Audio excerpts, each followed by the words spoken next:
क्या तुम्हारे बाप का है ये भारत? हम मुसलमानों को कहते हैं तुमने अगर भारत में रहना है तो हमारे बातों पे चल के रहना है। क्या तुम्हारे बाप का है ये भारत? ये तो हर हिंदुस्तानी का भारत है, जिसने मरना यहाँ है और जिसने दफन होना यहाँ है। मेरा ईमान है कि हिंदू इतना ही मेरा भाई है जितना मुसलमान है या सिख है या ईसाई। आज हम धर्म पे बटे जा रहे हैं कि कौन भगवान राम के साथ है और कौन अल्लाह के साथ। मैं इन हिंदुओं से पूछना चाहता हूँ, क्या भगवान राम सिर्फ तुम्हारा राम है? तुम्हारी पुस्तकों में लिखा है कि भगवान राम विश्व के भगवान है। हम मुसलमान अल्लाह को कभी ये नहीं कहते हैं कि वो रब्बुल मुस्लिमीन है, कि वो सिर्फ मुसलमानों का रब। हम कहते हैं कायनातों का रब है, आलम का रब है। कोई माने या ना माने, अगर हम ये समझते हैं कि इनको हम आसानी से हटा सकते हैं तो सच्चाई ये है, इनको हम आसानी से हटा नहीं सकते जब तक हमारे दिल साफ नहीं होंगे। अगर मैं ये समझूं कि सिर्फ मैं ही मैं हूं और दूसरा कुछ भी नहीं है तो ये कभी भी नहीं जाएंगे। आज हम ये सोचते हैं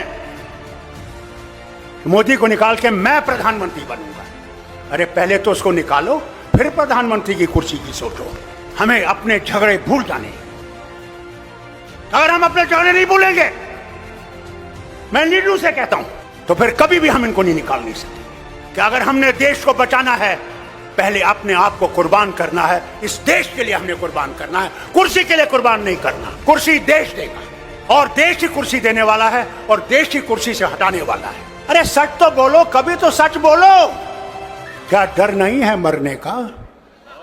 जो आया है उसने जाना है। वहां तुम्हें अमित शाह नहीं बचाएगा, वहां तुम्हारे ये झूठ बोलने वाले मिनिस्टर नहीं बचाएंगे। वहां भगवान होगे और तुम होगे। एक तरफ से तुम्हारी सच्चाई होगी और एक तरफ से तुम्हारा झूठ होगा। वही हाल मेरा होगा, वही शरद पवार का होगा, वही आपके मुख्यमंत्री का भी होगा।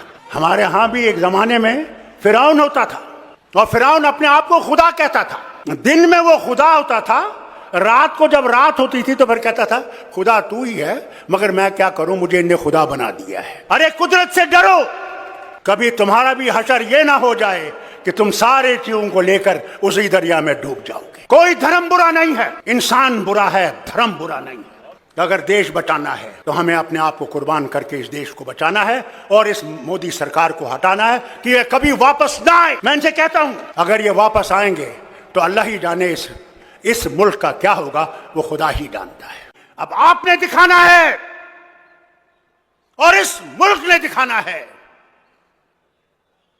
कि क्या वो रास्ता चाहिए हमें या वो रास्ता चाहिए जिसमें हर हिंदुस्तानी, किसी भी धर्म का हो, किसी भी जात का हो, कोई भी जबान हो, वो जिंदा चल सकता है और अमन से चल सकता है और इज्जत से चल सकता है। हमें अपने झगड़े भूल जाने हैं। अगर हम अपने झगड़े नहीं भूलेंगे, मैं लीडरों से कहता हूं, तो फिर कभी भी हम इनको नहीं निकाल नहीं सकेंगे। पहला कदम हमने उठाना है कि अगर हमने देश को बचाना है, पहले अपने आप को कुर्बान करना है। इस देश के लिए हमने कुर्बान करना है, कुर्सी के लिए कुर्बान नहीं करना। कुर्सी देश देगा और देश ही कुर्सी देने वाला है और देश ही कुर्सी से हटाने वाला है। आज हम पे तलवार लगी हुई है, खड़ी है। हर जगह झूठ बोला जाता है।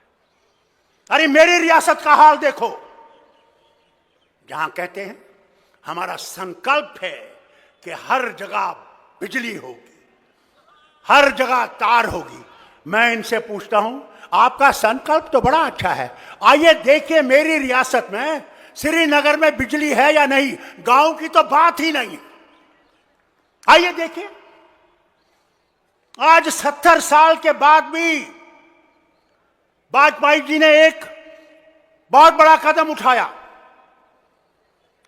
वतन को जोड़ने का।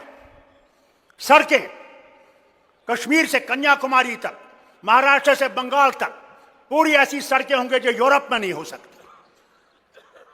आइए मेरी रियासत में देखिए, 30 किलोमीटर, 30 मील बानीहाल से रामबन तक आज तक उसको ठीक नहीं कर सके, आज तक ठीक नहीं कर सके। और हमारे लोग दर बदर रास्तों पे पड़े हुए हैं, हमारी माएं बहनें, हमारा खाने का सामान, तेल। यानी हाल देखिए कि 70 साल के बाद हिंदुस्तान की आजादी में हमारे यहां 10 लीटर डीजल मिलता है और 3 लीटर पेट्रोल मिलता है। अरे मोदी जी, कभी तो सच बोलिए कि हमारा हाल क्या है। अरे कुदरत से डरो, कभी तुम्हारा भी हशर ये ना हो जाए कि तुम सारे चीजों को लेकर उसी दरिया में डूब जाओगे। भाई लोगों, पहले अपना ईमान सही करो, अपने भगवान को पहचानने की कोशिश करो।